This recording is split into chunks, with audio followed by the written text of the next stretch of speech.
urban areas are realizing what farmers have known all along.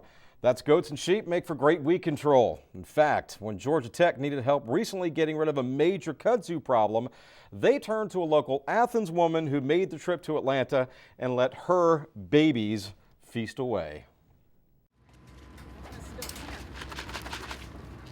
Jennifer Chandler knows her sheep.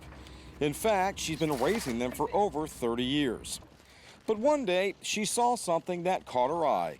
A fella had 1,500 sheep inside the city limits of Tallahassee eating kudzu. And ever since then, I've been trying to do it, and we've been doing it pretty seriously now for a year and 5 years altogether, off and on doing it. We have projects in parks and nature preserves all over Atlanta. We live near Athens, but we do most of our work around Atlanta. That's where people seem to appreciate their green space, and we love coming to Atlanta, so that's what we do. As the owner and operator of sheepswork.com, Jennifer says it takes about a week to 10 days for her sheep to defoliate an area infested with English ivy, poison ivy, kudzu, and many other invasive plants. Best of all, they do so without harming trees, soil, or the use of chemicals. She's all for kind of using sustainable methods of getting rid of kudzu and other noxious weeds and vines. And BOYKIN-SMITH is a master planner in Georgia Tech's Capital Planning and Space Management Department. When the university became aware of a kudzu problem north of the biotech quad, and immediately called Jennifer.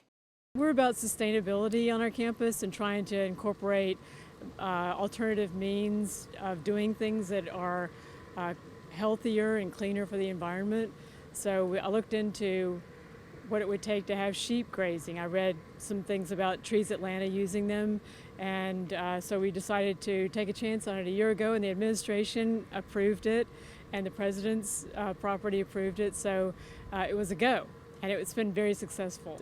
Even after a couple of days in the rain, they were amazing. They had cleared almost this whole area right down here, and yesterday when I came, it was raining, and they were under the trees to be protected. So I think the beauty of having sheep is that they do not need shelter. And so, because a lot of people said, oh, do you have a barn to keep them in? They can just live out in the open. The sheep are good to go where really no other method besides intense chemical control, herbicides, would work.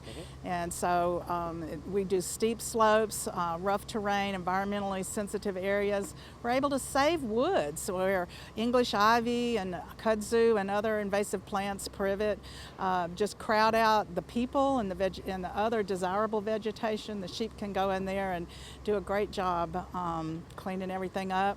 And then the job isn't over when the sheep leave. We still need to do some hand work in most situations, or bring the sheep back for repeated grazing. But neither do you mow your grass just one time and done with that. So it works really well.